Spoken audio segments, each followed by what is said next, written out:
Perhaps once or twice in your career, a really new idea comes along that changes almost everything. Network leadership is just such an idea. Despite all the time, money and energy that has been spent on new systems, new processes and so on over the years, huge problems remain in almost all large organizations today. And these problems are essentially people problems, whether it be the huge failure rates in major organizational change, the variable quality of leadership, or the simple fact that despite peaks of engagement in specific initiatives, today most employees are not seriously engaged and morale is often very low. All these problems, however, can be addressed effectively by viewing organizations as a set of interrelated networks, by adopting a network leadership approach to business, organization, innovation and change. At first sight, looking at the many different informal networks that exist within organizations, it can be pretty daunting. I mean, just look at that diagram. It's horrendously complex. However, given the right surveys and the right software tools to analyze results, we can begin to extract from that mess some really interesting networks that exist in all organizations. Strategic networks. Who gets involved in deciding the future of the organization? What are we going to be doing in 1 or 5 years' time? Who makes the decisions in terms of where we go, what we do, what we change? Who are the experts? Who are the people that actually have the often hidden knowledge within the organization? Innovation networks. These are a minority of people, but they're very innovative and most of them are underused. Influence networks, absolutely crucial for any success in major change programs. And work communication networks. How do we cope with the unexpected in day-to-day operations?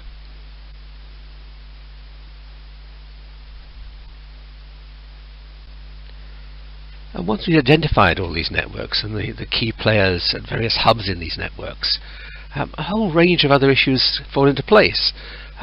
Leadership is more and more through key players in networks, and not necessarily through the formal hierarchy. And the formal hierarchy itself is changing. Again, the succession planning process begins to emphasize more and more those with really good influence in other networks. Decision making is through networked collaboration across all these networks. Innovation teams are chosen because of the networks they have, often across organizational boundaries. Implementation teams are selected because of their networks, particularly influence networks. Golden teams they're an interesting feature of looking at network leadership. Basically, these are teams where the manager is particularly influential within the team and also innovative. And where that combination arises, we're looking at performance improvements of 20% plus. Cultural behavior driven by networks, often influence networks, and universally by peer pressure. Training and development revolutionized.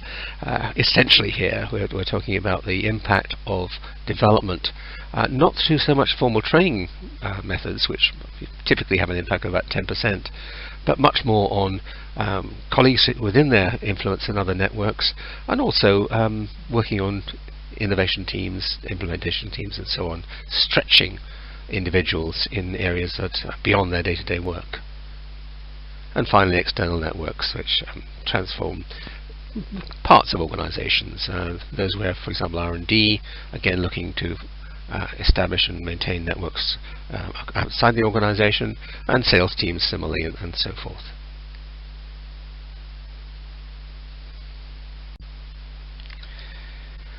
Today, network leadership is really in its adolescence.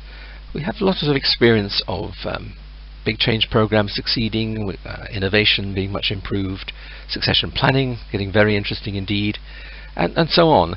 But if we're an organization to really adopt network leadership looking forward over the next few years, we'd expect them to achieve 5 major things that are just not possible today. And the first, and perhaps the most obvious, is that many more managers will be real leaders. The whole succession planning process will be looking, at least in part, for leaders with significant influence networks across the organization. Change initiatives will achieve 90% of business objectives. Engagement and morale, staff morale will be consistently high, typically at least 20% above the average. And accelerated culture change will be achieved through peer pressure. The speed of innovation and change implementation times will also be transformed. Lots more innovative ideas, and it's time to market, time to implement, very significantly reduced.